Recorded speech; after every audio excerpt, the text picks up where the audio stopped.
Yeah. We are here. I know. I mean, where else would we be? It's true. I have nowhere else to be. I mean, outside of work or sleeping. Those are the only two places I go to. Yeah, but that's all right. That's all right. This is a nice little outlet for us. If you are watching along with us live, feel free to leave a comment. We are streaming through Facebook. We are streaming through YouTube. We are streaming through Twitch right now. If you are watching on demand, you can still leave a comment. That's all right. Or follow and comment at Wrestling Audio on the socials. I don't do that enough. I don't push that enough on these live streams, I've noticed. No, you don't. It's not like you have a whole bar with all the socials and everything written on it. Yeah, but if you're listening to the show, that's true. Then you can't really see this. The low blow has been visual for like a month, and we've already forgotten everything we knew in 15 years of doing audio. What do we do? I don't know what's happening. Yeah, but it's all right. We're learning. This is a new step in our lives. Yeah, in our careers, in our hearts. In our hearts. Like, I have to make sure I pay attention to what's around me in my room. Oh, let me tell you, Devon is so worried about what's in his background. Every week, he and his wife analyze everything that maybe he should be slightly off to the side more. Oh, it's fine. The content's what matters more than the background. I'm not gonna lie to you. I did slide over a little bit so you can see my wrestling figures a little bit better this week. Good. It distracts from the boring of everywhere else. Yeah. Yeah. I was thinking you. Oh, my face. Yeah. Yeah, but So we think about all these things. We worry about all of these things. But I got to try to get better about getting the socials out there, especially as we continue to grow and really try to take over the world. Nah, it's like too much work. But one guy he's been so great behind the scenes. I want to give him a little bit of love. Greg, the sound guy, our webmaster, has done an incredible amount of work off air behind the scenes. The one thing he is fearing, though, is having to finally be on camera and host a show.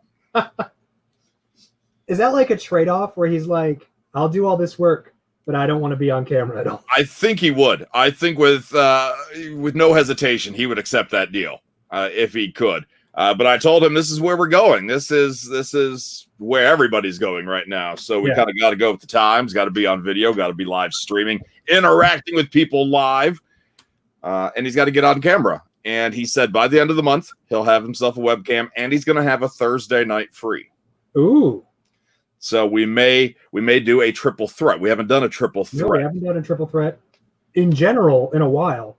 Definitely. And he broadcasts from his basement, so I assume it's going to be creepy AF, man. I just want him to come up from below the camera. Yeah, I'll just be happy if he sets up the camera properly. I do love the idea of the creeper rise. Yeah, but I don't know if we're gonna get the sound guy, not the visual guy. So exactly.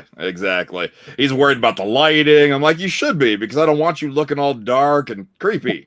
It's true. I want you well lit and creepy. Thank you. He has how old are his kids? I think one might be junior high or starting high school. Even. I mean, they know how to do social. If they're also at that age, they probably don't really like to acknowledge him. Well, then my kids knew how to do selfies and crap at but did they want to hang out with you and help you out with that? No, they didn't want to hang out with me. But if they did, they only did because them, and they could give me knowledge. Yeah.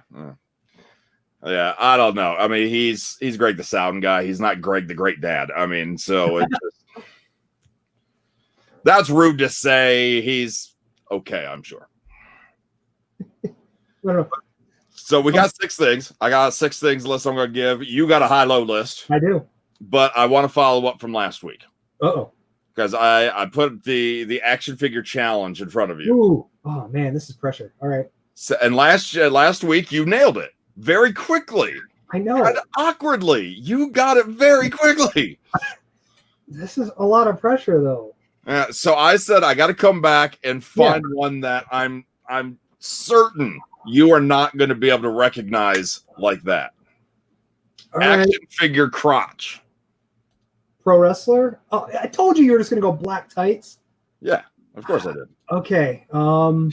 Guess the groin. Balls and guess the groin. Let's see, black wristbands. I will tell you, it is a dude. Yes, I got that. Even though the package is a little flat there. It's a Mattel Basic. It is a Mattel Basic. See, look at this analysis of action figure groin. This is the best analysis of action figure groin you're going to get on a Thursday night. It really is. Okay, Mattel means it's obviously, you know it's not Lance Storm because otherwise the bulge would be so much bigger. Is it Finn Balor? It is not Finn Balor. All right. This is no Neville from last week. We're like, oh my god, that's Pac's package. Well, there was a logo on it. Like, I know the logo. Right, and you know Pac's penis. Oh man.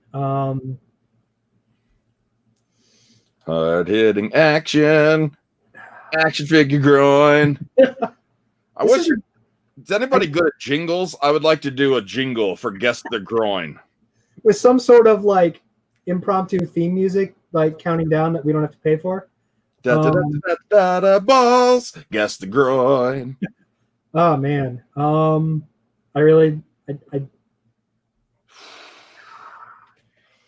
It looks like a newer box, so within the last year or so, I would guess just by what I can see.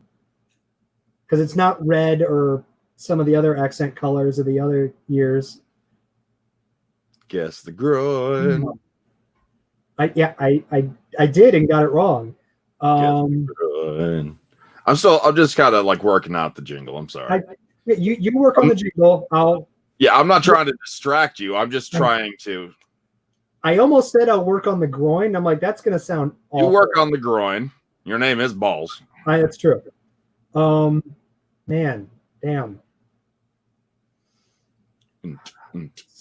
Not groin. Almost where it's just basic black trunks. Is it an old Triple H figure? I'll tell you, it's not a newer one. It's not a newer one. It's an old. It's an old package. Is it Cody Rhodes? It's not Cody Rhodes. Because that was a joke I made last week that you would use basic black trunks, and you did. Did Ted DiBiase even have a Mattel figure? Junior or senior? Or junior. Yeah, junior. I believe so, but no. No. Because then I'd go, really? You own a Ted DiBiase Jr. figure? I think I once considered maybe the 2-pack. I think him and Dad came in a 2-pack. That's actually a thing, yeah. Heath Slater. Damn it. In honor of his appearance this week. It is totally old Mattel. Long hair, 10-year-old Heath Slater. And it made sense because any longtime listener of the Low Blow podcast know that I used to start off every show with "If Faced With." Yes, and I was always Heath Slater. You were always Heath Slater, which back then wasn't always a good thing. Now, if I called you Heath Slater, you should be complimented. Yeah. Yeah. So there you go. Heath Slater crotch for you. Man. You are not very good at recognizing the Ginger Ninjas. Ninja. Or would it be the Ginger Ninjas nunchuck? All right. Man. All right. A fail and guess the groin. But I told you I was going to find one that you weren't going to get. You did. I'm 50-50 now. All right. So do we do the tiebreaker next week? We can keep going with it as a segment. I think it's hilarious. We could keep looking at action figure crotches every week. Every week. Just all the time.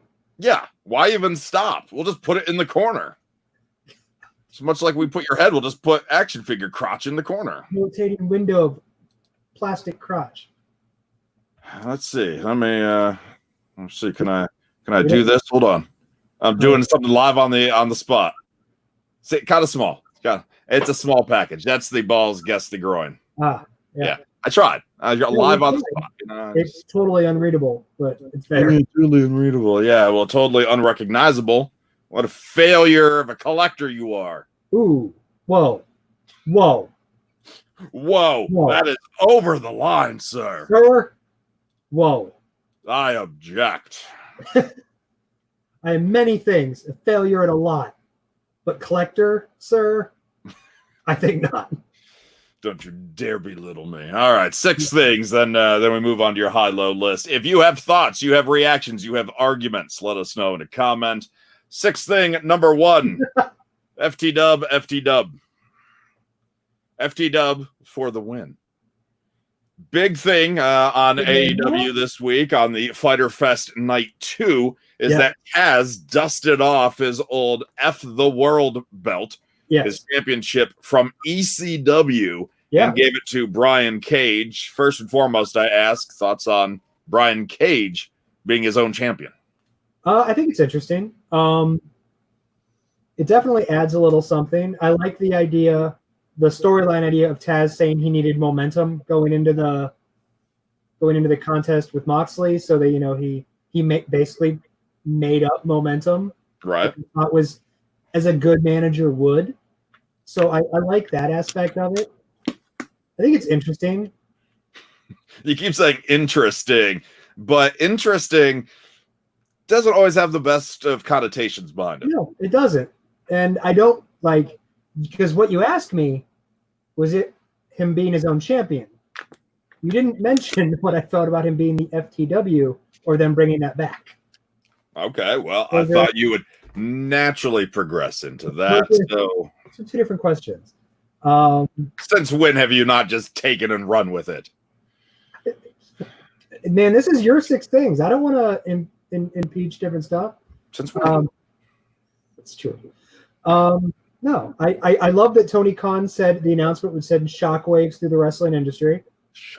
Shockwaves are a lot like interesting. There's a lot of different connotations to it. It did send shockwaves. I don't know if they were positive or not, but it got buzz. Mm-hmm. I did not realize it was the original FTW belt until I saw a report after, and I spoke with you. Mm-hmm. That you said, yeah, you thought it was the original, and it was. With the old school ECW font. Yeah. Back then it was real cool. Now you're like, ew, it's almost like Comic Sans. You're like, yes.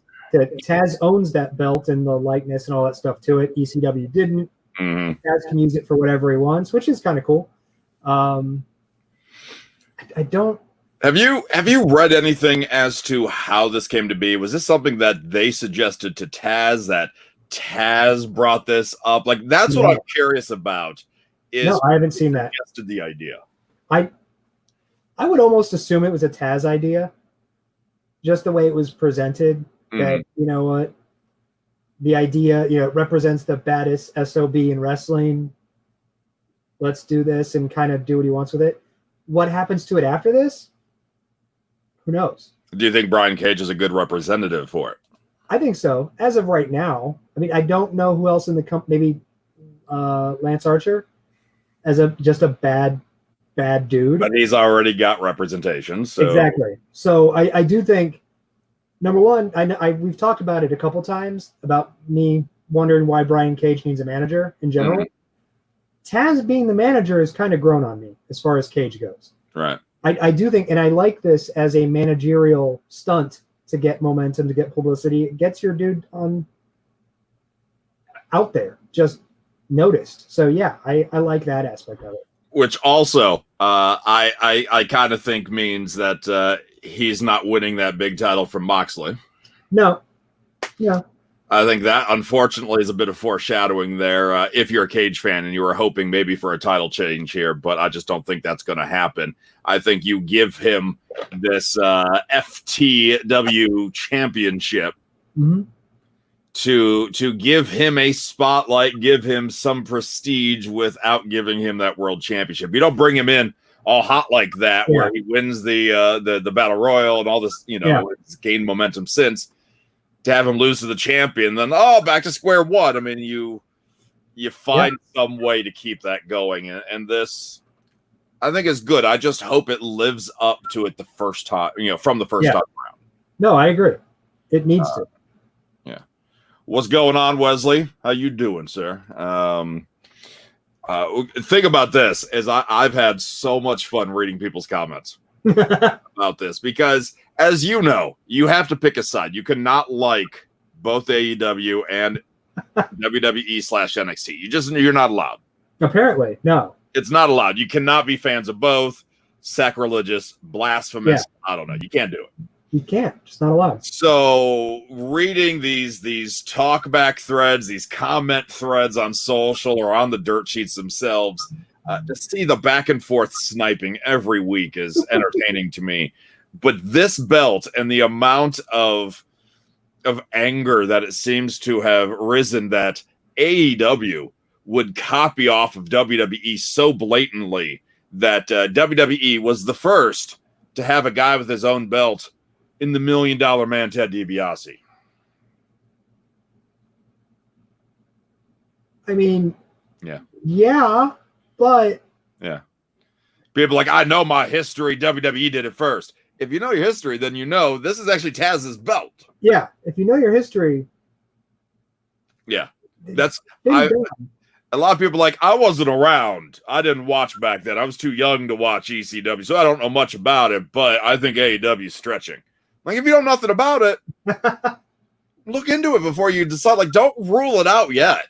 AEW is stretching. Yeah. They could have just made up like a badass title and handed it to him. Like, that would have been stupid. That would have been the 24/7 championship. And if Brian does fail, if Cage doesn't live up to expectations, Taz can just strip it off. Yeah. Like, no, strike this from the record. He never had to, Yeah. I mean, that's just a whole new thing where Taz drops him as a manager and just takes the title and walks away. You're like, you're not badass. I don't know. I think it's so funny that so many people had no idea that this was an existing thing, and people getting mad at AEW. For creating this. If anything, be mad that there's now so many titles in that company. There's a lot of titles in that company for a company that already is struggling to get everybody the proper amount of time. Well, that is a thing. Yeah. I mean, for sure. Yeah. I mean, you have so much great wrestling. You also don't want to rip that off. In spite of getting more talent on TV, but you don't get talent on TV, they're not going to be happy to work for this. Yeah. Tough. Stuff. For sure. Good for them. Now, with that said, 6 things number 2, FFT dub. If this was going to be a low light, it'd be a low light to me. If this was okay. So F the world. Okay. And I know I don't have to censor myself, but I'm choosing to. Yeah. We're a family show. Kind of, maybe. Manson family, yeah, maybe. But so for the longest time, true story here, for the longest time until 6-7 years ago, I had no idea that FTW meant for the win. Because of ECW, because of Taz's belt, anytime for the majority of my life, I saw FTW written. I'm like, oh, I just got the job, FTW. I'm like, FTW, yes. Why are you effing the world? But well done. Congrats on the new job. Yes. Seriously. It was like not even a whole decade ago. I was still thinking FTW meant F the world at all times. Yeah. No, I mean, even every time I read it, I still think it means F the world before I think it means for the win. 100%. Which is funny because I just finally got accustomed to being for the win. I finally trained myself to be like, okay, for the win. And Taz brings back the belt. You know what happened though? Apparently, not enough people that I follow on social are winners, so I don't see FTW enough to really change my view of anything of how this works. That's fair. It's not like I saw it like every other tweet or anything, but like, oh yeah, I got the. But it's a boy, FTW. 6-7 years ago, I wish I had recorded the date when I knew exactly, like put it on the calendar. And like I was this many years old when I found out. Oh my God, it's the 5-year anniversary of FTW. FTW. Wow. What a great day. What a great day. Number 3, the Heartbreak Kid, Matt Riddle. Have you seen that supposed rumor? Yeah. Vince McMahon supposedly believing and seeing a young Shawn Michaels and Matt Riddle. What do you think about that? Which is not necessarily a good thing.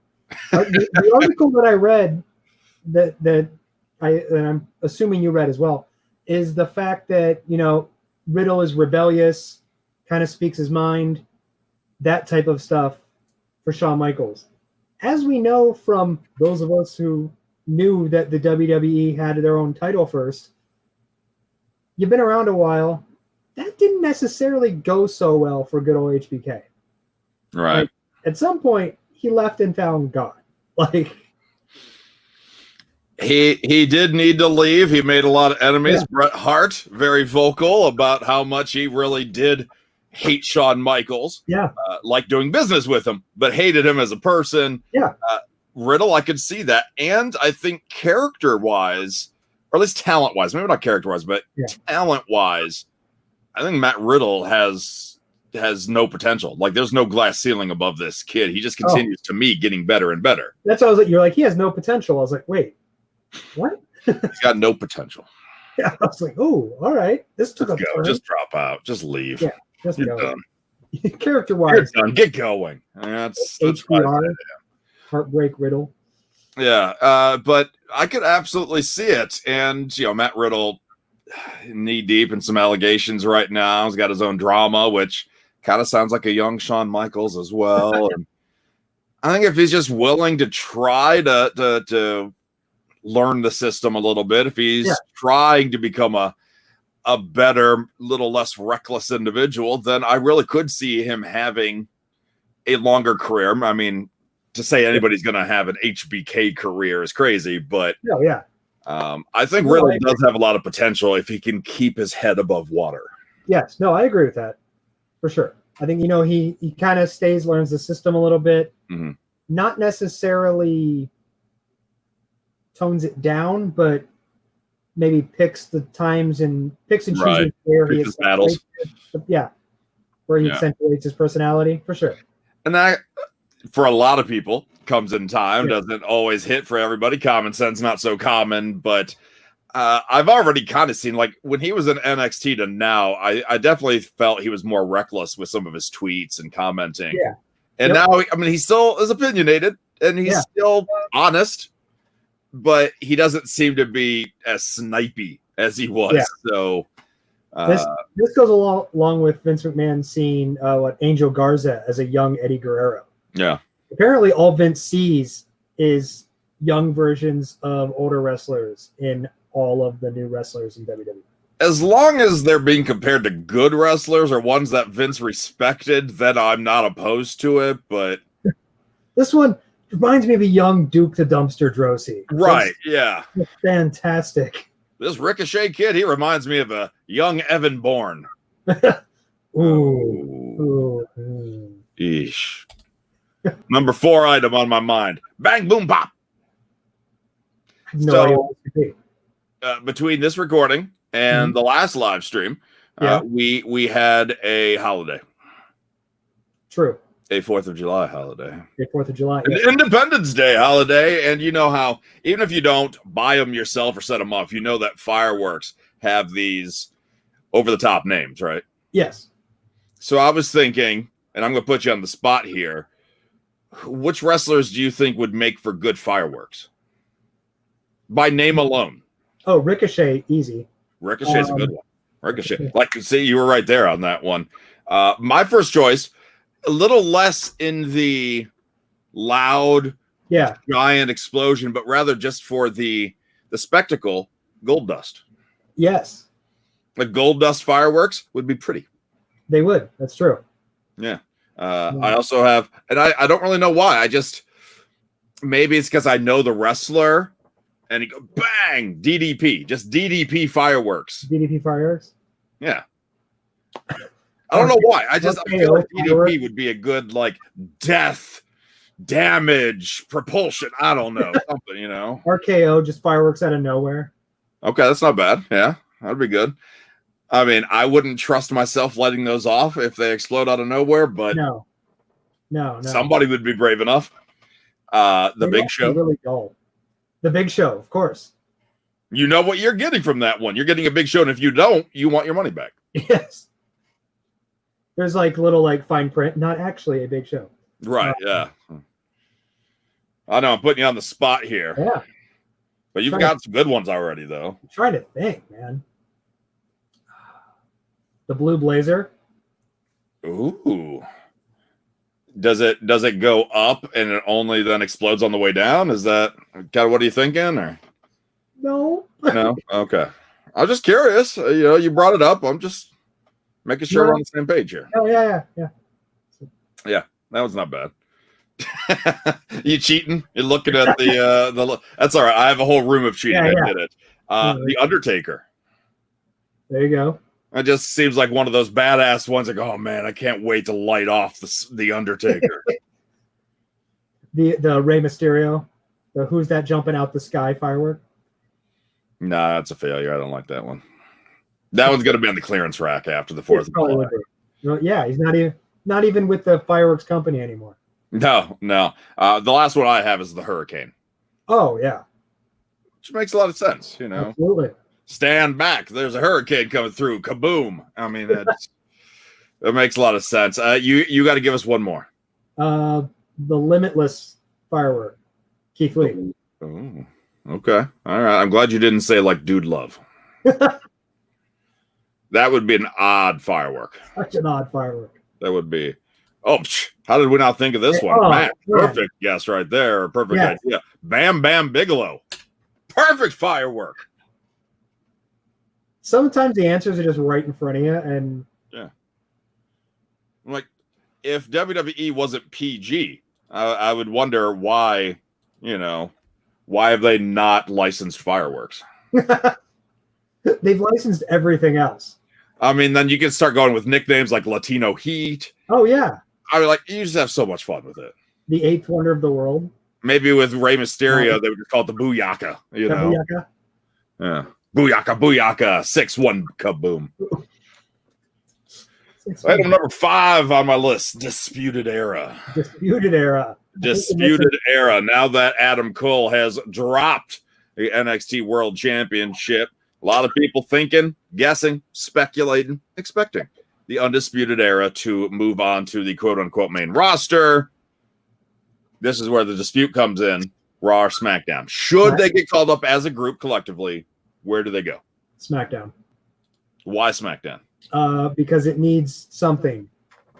Anything. Fair enough. I'm thinking like, what would make me watch SmackDown on a regular basis that doing this show doesn't? That would be Undisputed Era. Okay. That's good. See, I was thinking Raw just because you have factions forming there. You do. That is a good point.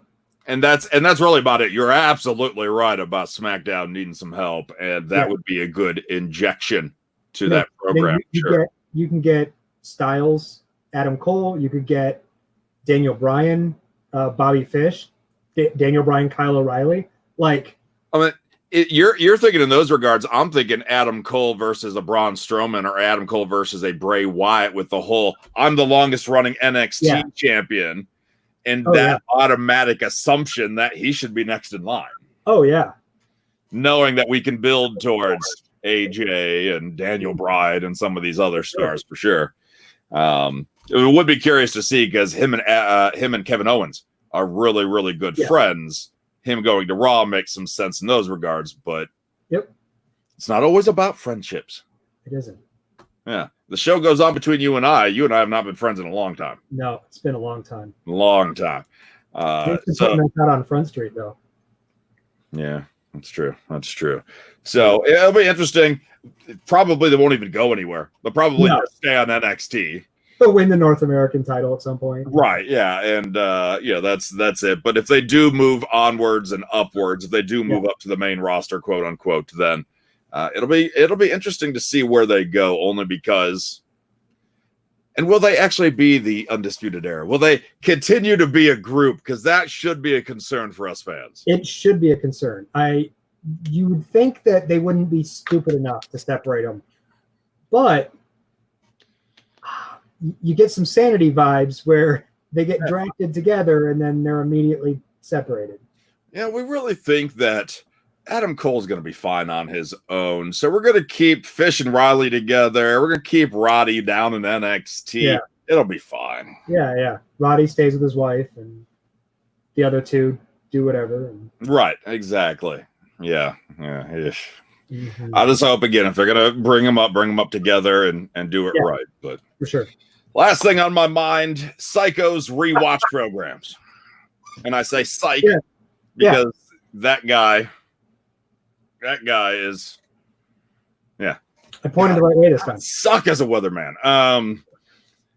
You're rewatching Psych. I asked before the show started, not Psych, but this program. Yeah. If you're watching anything and you're like, really only watching pro wrestling now, and that's Psych reruns. Yeah. And you brought up a good point, which I'm glad that you did, that there was that study that came out recently that with anxiety, with depression being so prevalent here in 2020, that if you're anxious, you may be a little skittish, a little less likely to start watching a new show, because what if it sucks? What if it's not good? So it's easy to go back into the comfort. And you even said, he goes, yep. Mm-hmm. It is. It's exactly it. Like I will rewatch episodes a dozen times before I watch anything new, because it's comfortable. I can sit there and I don't have to think about it. I don't necessarily have to pay much attention to shows. Right, you can play on your phone. You can sext. You can do whatever you need to do. I could do those things. Yes. And you do those things, don't you? I don't. Dirty dog. You dirty dog. Ballz fireworks right there. Yeah. Pew. I'm just curious how many others do that. Like this weekend or next, I'm going to start rewatching The Boys on Amazon ahead of the September release of season 2. I've recently rewatched The Umbrella Academy, but it's not necessarily for comfort in these regards, but rather I want to get caught up and get reminded. Yeah. And because also there's only one season of each right now. Once you start getting to season 3, season 4 of these shows, like new season of Stranger Things coming out sometime next year, I think. Yeah. I'm not going to rewatch all 3 seasons of Stranger Things. You can't do that. But when there's only one season, it's much easier. No, you could go back through though and pick your favorite episodes and rewatch them, if you can pick out your favorite episodes. Some are easier than others, for sure. Yeah, for sure. I'm excited to rewatch The Boys, just because the show was so good, so violent, so vulgar. Now, like, I did watch, when quarantine first started, like, I watched Umbrella Academy. I watched The Boys. I watched, I think there was another one that I hadn't watched before, because so many people were like, you got to check this out. Tiger King. I did not watch Tiger King, and I am so freaking happy about that. I envy you. Yeah. I wish I hadn't. I only agreed to do it for that stupid table talk show I do. Yeah, nope. I did not bow to peer pressure. My entire office watched it. Nope. I got like 3 or 4 episodes in, and I'm like, I can't do this anymore. I can't. It's mind-numbing. I can't. But so you were giving those a shot more because you wanted something different? You wanted something new? What was the mentality? I think it's because I wanted something new. I was stuck at home. I was like, all right, you know what? I'll put it out there and I'll give it a shot. And not had like 5 or 6 people whose opinions I respect come back and go, I think you like this. All right. Well, that's pretty much everyone I know. So, all right, let's try this show. Okay. I mean, and that's cool to me. That makes. I should mention Umbrella Academy. I started because my kid was watching it. And she was the one who was like, you need to keep watching this with me. I was like, all right, let's do this. And I'm shocked that you weren't on that yourself, but there are a couple choices here that I just don't understand, like you and your mentality. Yeah. I'm gonna. I need. Are you texting and sexting during the show now? Obviously. I need everybody's help on this one. Everybody. Glow. Gorgeous Ladies of Wrestling on Netflix. This guy does a wrestling show with me every single damn week and will not check out Glow. I I keep forgetting. I'll be honest. I'll forget once the show ends. Oh, no. I'm going to keep reminding you now at this point. Hold on. Write it down. Write it down. I'm going to text it to you. I want people to leave messages for you. I want people to come to your house. How many seasons are we in now for Glow? 3. That's a lot. Oh, no. One, they're Netflix seasons. So it's not like watching an episode or a season of Lost, which is 24 episodes, like they're 10. Yeah. So that helps. And 2, once you get going, you ain't going to want to stop anyway. Wrestling, good acting, Carlito and Chavo. Was this all just a ploy to get me to watch Glow? Like, is this the original? No, not entirely, because I had to type this up on the spot. If I had pre-planned it, this would have already been typed up, ready to go. It's true. Yeah. So I need people's help to convince Ballz to finally watch Glow. Why are you hosting a pro wrestling show and you haven't even checked out an episode? Does it help that there's nudity in the show? From women. Thank you for narrowing that down, because there's nothing saying that you wouldn't have actually told me that. And there's a little bit of fun in the regards of wrestler appearances. You're like, oh my God, Alex Shelley. I mean, like, okay, maybe not Alex Shelley, but who was the Miz's former protege? Was there an Alex? Alex Riley. Alex Riley, yes. Alex Riley makes an appearance on the show. And had Alex Shelley been on it, you could have got me watching a long time ago. It's odd, but okay. It's good to know. I respect Alex Shelley as an actor. as a thespian. Yes. I'd watch him do Shakespeare all day. All day. All day, Alex. Motor City Machine Guns do Shakespeare. Yeah. So there's that. Yeah. So if anybody wants to help me, get that guy to watch the show, that would be. It's not like I have a history of not doing homework between shows. Like, right. I'm sure I'll get to it. You would never do that. No. No. All right. So that's all my 6 things right there. What you got? Oh, I got highs and lows from this week's wrestling. None punny enough to have you whip up stuff ahead of time, but no, I don't like whipping it up anyway. I like whipping it out. This is the drawback to us going to Facebook.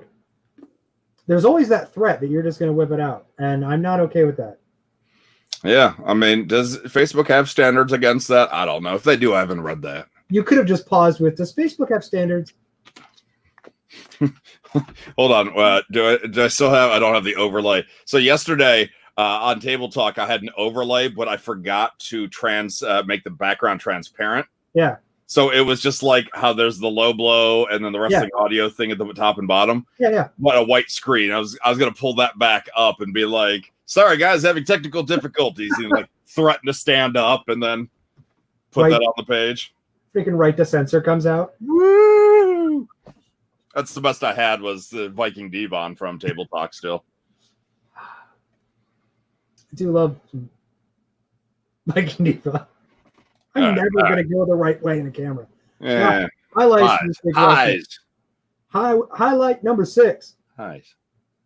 I love MVP trying to get in the head of Cedric Alexander. Yeah. They continue to make this storyline entertaining. Everything with MVP, Bobby Lashley, Apollo Crews, and his crew. I just think it's fantastic. They were right to pick on Cedric. Mm-hmm. Like, picking on Ricochet, I don't think would have been smarter. Going to Cedric and being like, hey, how come Ricochet has a TV special? How come this? How come that? Get in Cedric Alexander's head. Because Cedric Alexander needs something.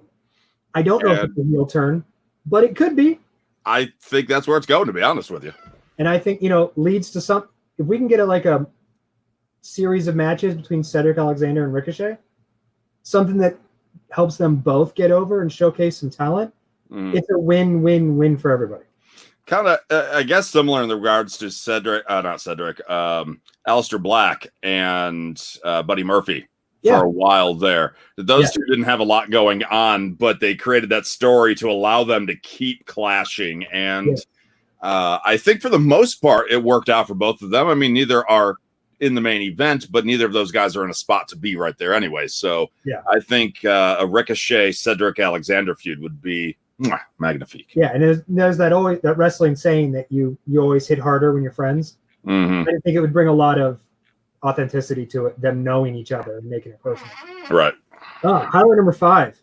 If you watched AEW, when this storyline idea came out, I was not cool with it. I wasn't. Although you coined the term cult cabana out of it. So that's really the best thing that's come out of the storyline so far. But this storyline brewing between Colt Cabana and the Dark Order has been way more interesting than I ever thought it would be. Mm-hmm. Man, with him in the back, and if you see it, like Colt Cabana had this large bruise, hematoma. And Mr. Brody Lee's like, all right, we're going to find out who did this to you. We're going to take care of it. And he's like, they're talking about how he was cleared to wrestle. And he's like, all right, get yourself together. We'll see you out there. And Colt says like something like, thank you, Mr. Brody Lee, when he gets up. And the announcers are like, what do you say? And then like he comes out and he's still Colt Cabana, giant jackets, having fun and stuff. And the Dark Order is very different, but they left him a spot open for him to stand with them.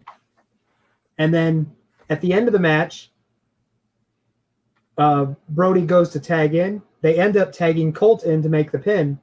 So Colt continues to the winning streak he's been on since becoming loosely affiliated with the Dark Order. He goes to celebrate.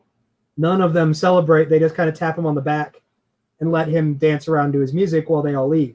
And you're like, ooh, you know what? This is, huh. I wasn't going to give this a shot, but I am now. And I'm more emotionally invested in Colt than I've ever been. And the Dark Order, it's growing on me where it wasn't before. Right.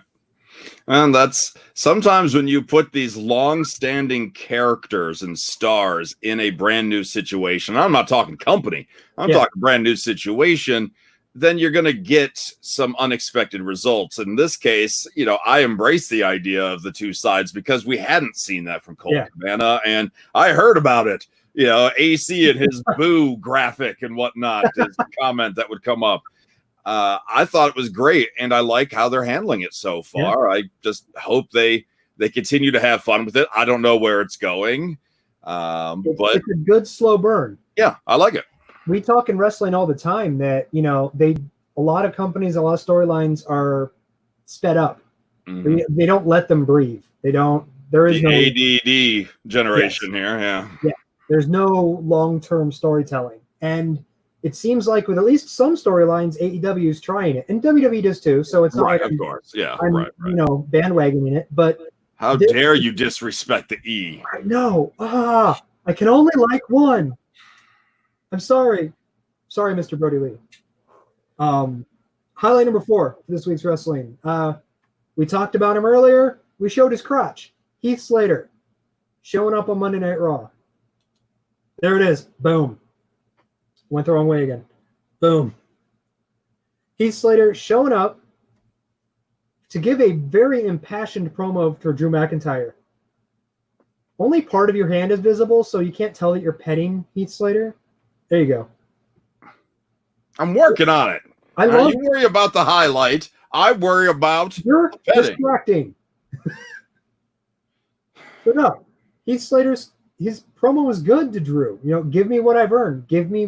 Show me what you promised. This is my chance to try to get my job back. I got kids. It wasn't just a promo. I have kids to support. Like, it was a good promo. Right. And to me, it speaks a lot about Heath Slater as a guy, just as a man in general, to come back and work that date for WWE when I don't know that everyone would have. Yeah. I don't know. I mean, obviously, I'm not going to say obviously. I'm assuming he got paid. We don't know. But I'm going to assume that, he made some money off of it, which is good. I would assume too. Would it be hilarious if, 10 days from now he's on Impact Wrestling? Yes. Mm-hmm. Right. But, I mean, good for Heath. He's got a prophecy to fulfill, and he's going to do so. Yep. It's the 3MB prophecy. That, of course, Drew McIntyre, get out of here, go. Yep. And comes back a few years later, world champion. Jinder Mahal, get out of here, go. Completely like doubles in size, comes back, becomes world champion. Yes, Heath Slater already looks like he's starting to jack up a little bit there. I wasn't going to say that, but yeah, he looks a little more swole than he did when he left. Which could be a bulking phase, because a lot of the guys will then just pack on food and then start and then shape it. Sculpting. Or now, if he wasn't under contract, you could take whatever you want. It's true. I'm also not on contract with anybody. I did get a very late 90s British Bulldog vibe from him, though. With the jeans, the short hair, and everything. Just like very British Bulldog. That era. If he bought the wrestling audio fanny pack, it would have completed the Bulldog look. Maybe next time. Maybe next time. But I think Heath Slater's gone for like 2-3 years. He's coming back, and he's fulfilling the 3MB prophecy, baby. No, yeah. I can't wait to see Heath Slater tear it up in New Japan. Just freaking jacked Heath Slater. Yeah. All of a sudden, he's going to come back. He's going to be Brock Lesnar size. Yes. And I'll be like, yep, world champion. Right there. The one-man band. Just amazing. The Gargantuan Ninja. God, I hope so. Main event for Fyter Fest AEW, Chris Jericho, Orange Cassidy. Never should have worked. It did. See, man, I should be like Seth Rollins. I'm like the Messiah here because I work. Guy I mentioned here, Lars. I work with Lars. I told Lars, I go, if Orange Cassidy's not a world champion by the end of 2021, AEW is doing something wrong. And he's like, well, I could see TV champion, but I don't know if he's world champion. Then he watched this match and he's like, maybe you're onto something here. Man, just Jericho and Orange Cassidy together. Jericho continuing to put over young talent, even though Cassidy didn't win.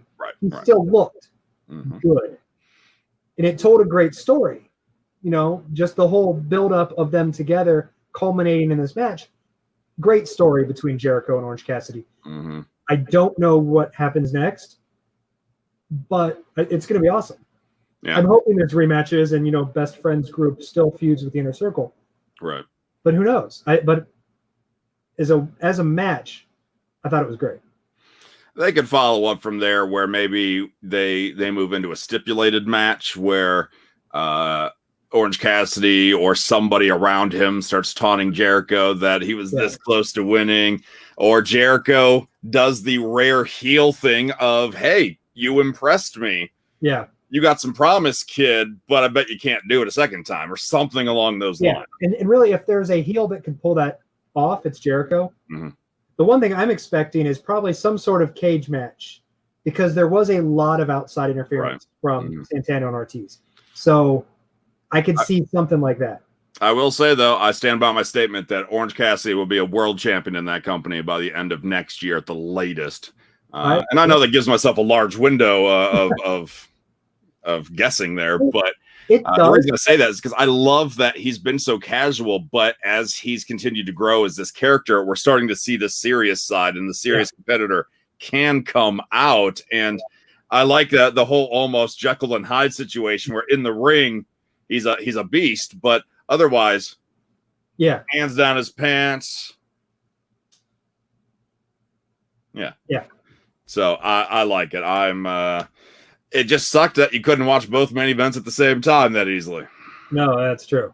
I mean, what's funny is, like, you say it gave you a large window, but if you would have told most people that, first couple weeks of AEW, right, ain't no way in hell anyone would have been like, this dude, the Shin guy? No way. But now you're like, damn, all right. He's different. For Halloween. He's talented. Exactly. I mean, like, we reported on this 2-3 months ago that supposedly TNT, the network, their favorite star is Orange Cassidy. And if that's the case, then odds are there's going to be a lot of other casual fans like, who the hell's this guy? Right. I don't get it, but I like it. I don't get it, but I like it. Speaking of the other main event, number 2 highlight, Keith Lee bringing home both titles, becoming the North American champion and the NXT champion in an emotional win for him. His trainer passed away the week before. Mm-hmm. I think Keith Lee is a good dude to do this with. He is, quote, limitless. Keith Lee. Yeah. Good guy. Been working his ass off for years. Yeah. And even just think about his last year specifically. Yep. And the run that he got in the Survivor Series match, getting the love from Roman Reigns, him getting that big reaction at the Royal Rumble. Brock Lesnar, like one of my favorite moments of the Rumble is Brock Lesnar going, who's this motherfucker? Yeah. Oh, so good. Oh, yeah. So that last year has been outstanding for Keith Lee, and I'm so happy to see him get this spot. We'll see if he's transitional or not, if this is just putting some belts on him, some gold on him before they move him up to the main roster, because I could see Vince McMahon salivating to get him on Raw or SmackDown. That does bring up a point. What I was going to ask you, and I almost asked it during the talk about the Disputed Era. Okay. This win for Keith Lee almost feels like a page turn in NXT. Right. Like maybe a start of a new something. Mm-hmm. Which I like we talked. I feel Undisputed Era is going to go. Right. Keith Lee going isn't far-fetched either, truly. Right. Obviously, they already teased, Karrion Kross laughing or whatever during his win. So obviously, he's going after one of the belts. You assume it's the major, the NXT title. Right. But who knows? And I would have to agree with you that Vince is going to salivate over Keith Lee. I'm just happy somebody's got the pounce back in WWE and does it well. The pounce! I love that move. Love that move so much. But I like that, the page turner. I like that the new chapter is starting because I think NXT's women's division can kind of carry things as the men's division transitions. Because you got Io Shirai and Rhea Ripley and just a lot of focus with Candice LeRae, Dakota Kai, and just Tegan Knox. The list goes on and on. Mia Yim. Mercedes Martinez getting some love again this week. I mean, I think the women's division is going to carry NXT like it did a couple of years ago, while the men's division, the heavyweight division, resets. And I think it's funny because they really haven't lost anyone yet. It's just there's a change in focus. Like Ciampa's still there, hasn't been on TV in a couple weeks. Right. Gargano kind of has to move and change direction. We don't quite know where he's going yet. Balor, there's a lot of great talent there. We just don't know where it's going. Right. Where storylines are heading yet. Exactly. Either way, though, I do think new momentum is coming out of this. Absolutely. So, and should they make changes, they got a women's division to rely on. That's that's so good right now. Oh man, it didn't make my list, but it was in my notes. The Candice LeRae hitting that swinging net breaker off the table onto a bunch of chairs. I legit thought Mia Yim died. I was like, she did. That was more hardcore than you expected from that match. Yes, it hit that, and I was like, oh damn, she did. And then they went to commercial, and they were still laying there. Like, you deserve that. You rest. Limited commercial interruption. It's true. Number 1 highlight for this week in pro wrestling. It's from AEW. I don't know if you got to watch this match entirely or not, but this 8-man tag between the Young Bucks and FTR teaming with Butcher, Blade, and the Lucha Brothers. Oh my God. The match is Canadian Destroyer to the outside into the crowd. There's so much I didn't see. I'll tell you, the one thing that I think coming out of this, the match was great. It told very good stories. Right. Different team ups between members of FTR and the Young Bucks, doing each other's moves, kind of, and Butcher and the Blade, who I still am not as familiar with as some of the others. Sure. All looked great. Right. Held up their end of it. They definitely held up their end of it. The Lucha Brothers, you can tweet me, you can whatever. Rey Fenix is the best high flyer out there right now. And if you debate him, also make sure to tell him to watch Glow. At Ballz V2 on Twitter. Just please. Yeah. I will debate you on Ray Phoenix. The dude is legit. And if you win the argument, he'll watch Glow. I'm gonna end up watching it at some point, probably. Yeah, I'll hold my breath on that one. I know. What are you gonna do if I actually do watch a couple episodes and I can talk about it? You're gonna enjoy talking about it because it's a great show. I'm gonna not tell you and then just casually bring it up. No. You won't be able to resist. You will not be able to resist. I'll take a selfie of me with it in the background. You won't be able to resist. The lighting won't be bad. That's my number one highlight. Did you get to see the match in its entirety? Or I started watching it. I've seen the highlights first, so I don't know if that's where it was at fault. But I watched highlights first, and then I tried watching it its entirety. I tried doing that over lunch, and that wasn't a good idea because I kept getting interrupted. So I don't think I've seen the entire match, but I've seen enough to know. Yeah, that was a hell of a match. Oh man, hell of a match. There's a couple spots between Phoenix and Nick Jackson where JR straight up calls Nick Jackson the most athletic person in AEW. Which I was like, all right. Screw you, Matt. Yeah, screw you, Matt. If your name is Matt and you're in a tag team, just stop. You're the angry one. Just stop. Your girlfriend's going to cheat on you with another wrestler. I'm like, just go. Oh, man. You're going to have to be like some psycho Beethoven-looking guy to get over. Just don't do it. Okay, lowlights. Yeah. Number 6. You brought him up just a second ago. Why is Matt Hardy channeling his inner Michael Hayes to manage Private Party?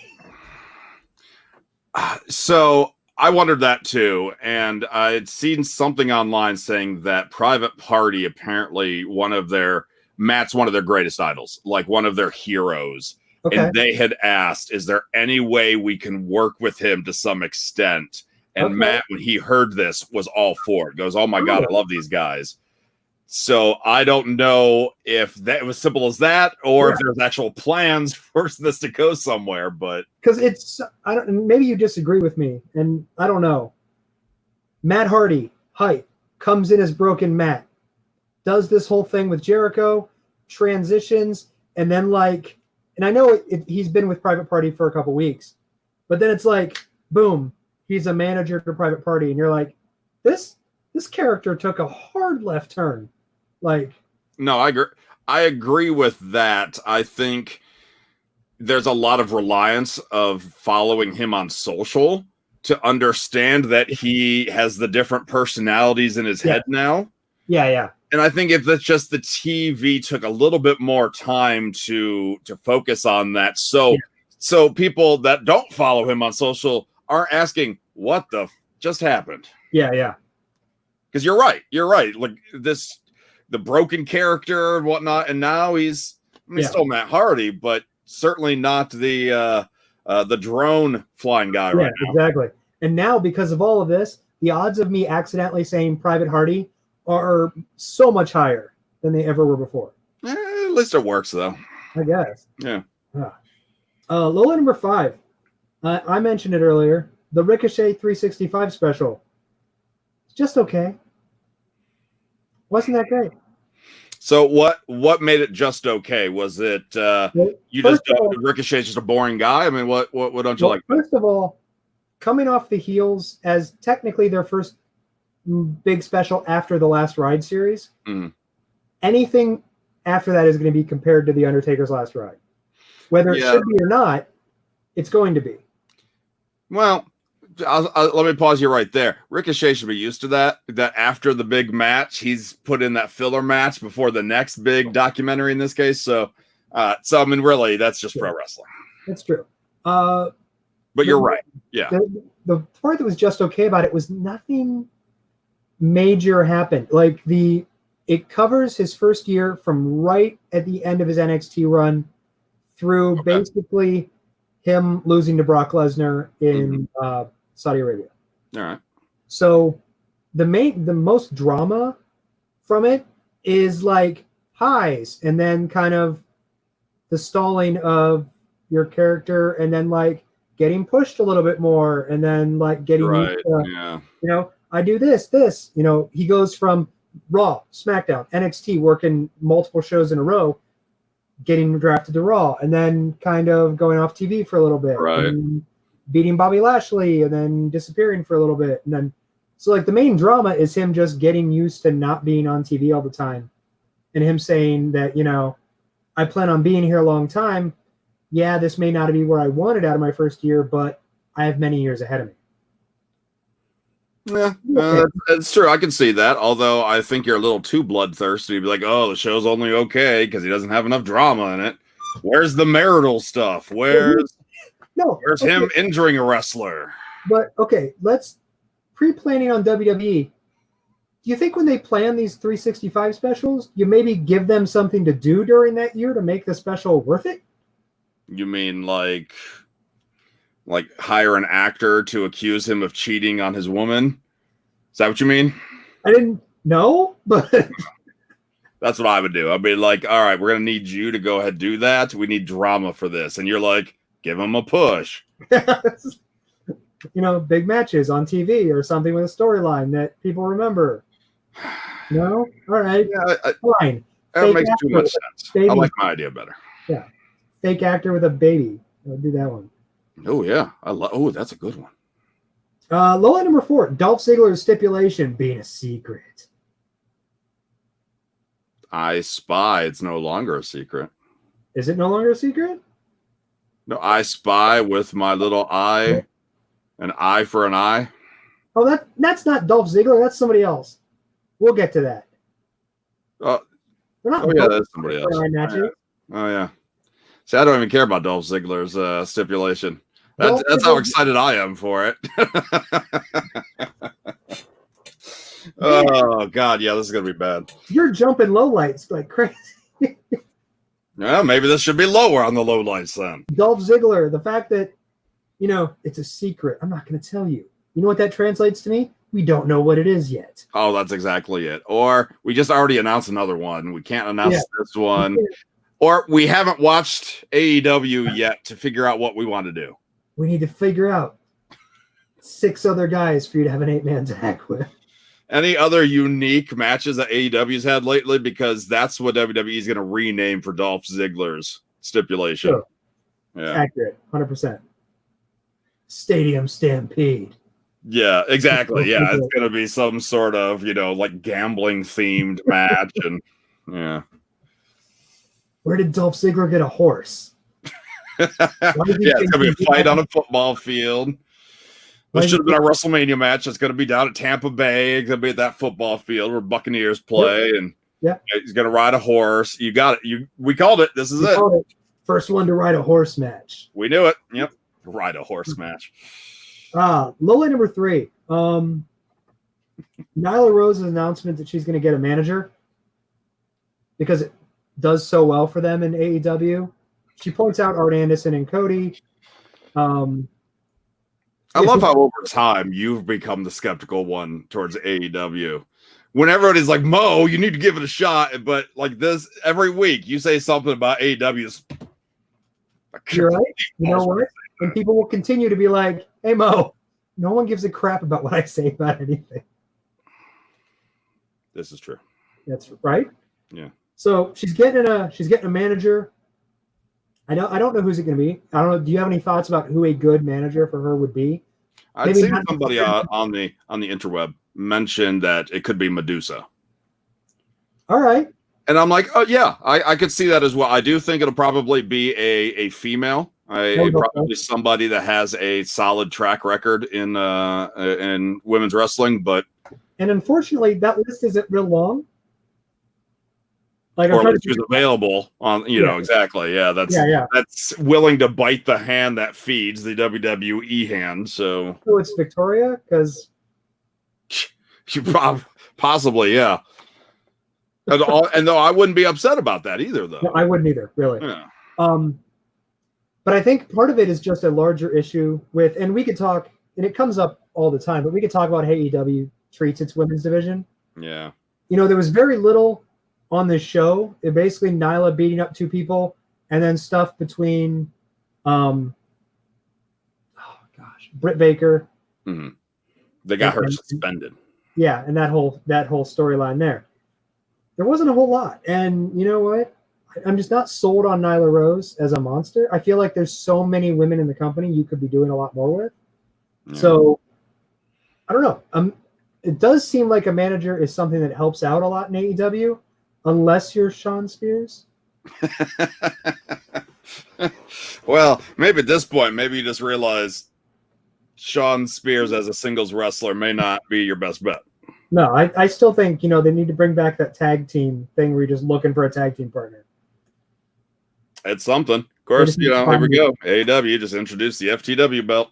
Yep. By the way, side note, FTW belt on the same show where FTR is a tag team. Anybody else worried about this confusion now? Not me, because I'll end up talking about it more. Jim Ross is going to get confused. Jim Ross is already confused. I know. Poor guy. I know. Number 2, you mentioned the FTR belt. Number 2, the new United States Championship belt. I'm doing all your segues today. How hard is it to make a good-looking belt? It's apparently much harder than I thought. I know it's subjective, and I know what's good to some is not good to all, for sure. Mm-hmm. Absolutely. But damn, it's not a good-looking belt. It's... And you talked about this a couple of shows ago. I don't even remember if we were doing it in video at the time you talked about it. But I remember you talking about a rumor that a couple WWE belts were being redone, and the United States title was one of them. I think it's interesting you debut it with someone who's not the champion. I like that. That's just storyline balls right there. I get it. Did WWE hear the rumor of Taz doing the FTW belt? And they're like, this is how we're going to get ahead of this one. Yes. We're going to have a guy who's not even champion hold on to it. Yep, we're gonna debut this belt for someone it doesn't belong to. They heard the rumor, they went with it. To me, it's... I don't want to say they're disrespecting the traditional belts, but I think they used the traditional style for so many years and decades that now they feel they have to modernize these things. And looking at the U.S. belt, it's okay. To me, it's stylized. It's a product of the era. We'll look back. We'll be like, yeah, that was a 2020 belt right there. I don't have hashtags or anything on it, but it's just trying too hard, as I think is all it is. It's just trying too hard where they're overthinking it and trying to make it too flashy, where if it was the MVP USA title, the US championship, then cool. It makes sense that it would be blingy and over the top. No, absolutely. But if this is something they plan on continually using going forward, then it's just going to be one of those that in a couple of years it gets replaced probably with a star, much like a Cody Rhodes and the white IC title that somebody's going to just petition to bring back a classic look, and WWE will do that again temporarily. Yep. No, I agree. Yeah. I think we just need somebody a bit more old school to do the belts for WWE right now. And I really would just want to be like, you know what we should do? Photoshop contest, belt designing. That's on our socials. I don't think that's too bad of an idea. I know I've seen some people complain about WWE constantly changing out the belts and always doing things, but marketing, promotions. I mean, I understand why they're doing it. I just don't like all the designs of it. That's the biggest thing. I get why it's doing it. It'll sell little plastic belts. I get it. Yeah. I don't think people. I just didn't like this one specifically.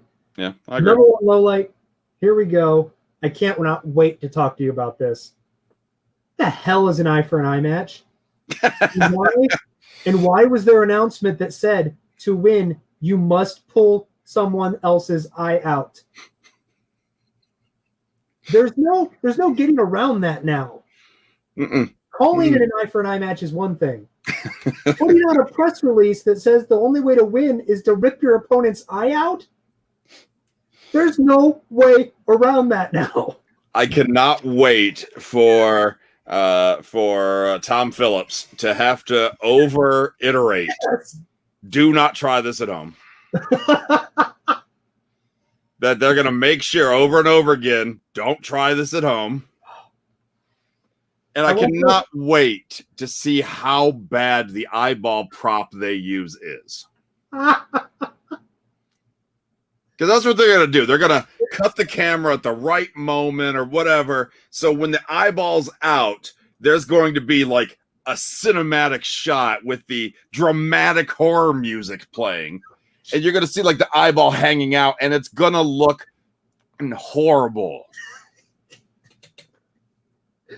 They're not going to bring in a professional, like a special effects coordinator or professional from Hollywood. They're going to find whoever they can get at Full Sail University. You know, a kid that's good enough. Yeah. And they're just going to try to light it so it looks real, but it's going to look hokey. This is one of those things, looking forward, that when... Looking in general. Just looking at all. When someone talks about pro wrestling, and they go, "This is what you watch," and you're going, "You know what? I'm sorry, I cannot defend this, but I got this 8-man tag that I'd really like you to look at." Yeah, well, there are moments where, as a wrestling fan, it's hard to defend what we enjoy. Can you imagine them sitting in the creative meeting when someone pitches an eye for an eye match, and they're like, "Yes." This is exactly what we've been looking for. Tell me more. So, how does this work? Do you have to poke your? No, you pull it out. No, ooh, that's disgusting. I like. Are we going to paint ourselves into a corner by announcing rules like that?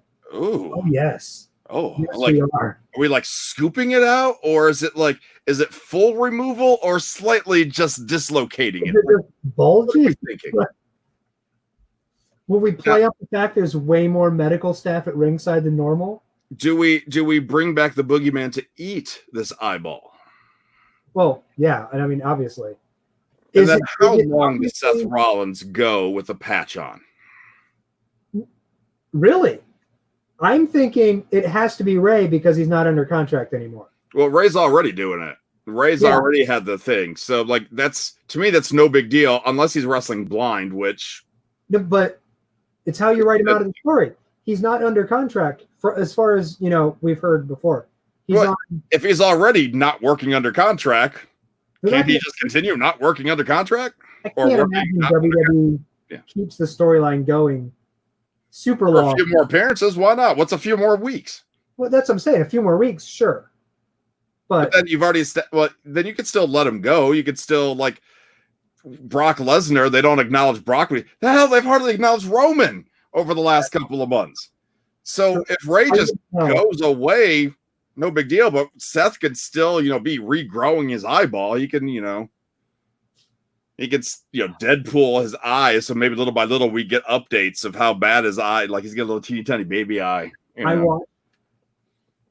Yeah. Seth Rollins is going to look, his transition into a pirate. It's just going to get one step closer after this. He has the giant fuzzy jacket and now have an eye patch and one glove. He just needs to change the jacket to a more earthy color. But yeah, I mean, his transition into Paul Burchill's coming. We talked about a slow burn. This is Paul Burchill transition. We're going to find out that Seth Rollins has a sister. We're going to introduce her on screen. There's going to be some weird tension there that we don't really quite understand. No. We like it, but we don't like it. I mean, it's a little awkward. It's like the part of Seth Rollins would now be played by Paul Burchill. Like, everyone else but us is going, "Who the F is Paul Burchill?" And we're going, "Paul Burchill." Paul Burchill, how you been, dog? Yeah. What would you score this week in the wrestling? Out of 6 lightning bolts, 6 being the best. This week's a 5. I enjoyed this week. It was a good week. Raw was good. NXT was good. AEW was good. SmackDown, I refuse to believe exists. It was a good week. Yeah, SmackDown is... There's a reason why we don't really talk about SmackDown too much on this show. People asked me little by little over the few weeks, like, "Hey, you guys talk AEW, NXT, Raw?" And I'm like, "Yeah, because it's fresh on our minds." Yeah. But really, it's just because SmackDown's not good. Really, for the most part. Yeah, it is. It's pretty much both those things. The fact that it happens right after we record, which technically puts it into that next week, but it's completely out of your mind after the weekend. Yeah, I mean, if there's something big that happens, Yeah. If this week they reintroduce the juniors division, I'm talking about that next week. Yeah. If Super Porky and Octagon Cito make their return this week on SmackDown, the next week, that's your number one highlight. That's 4 out of your 6 things. Yeah. Yeah. Not the whole list because they come up short. Yes. Yeah. That's how you do it right there.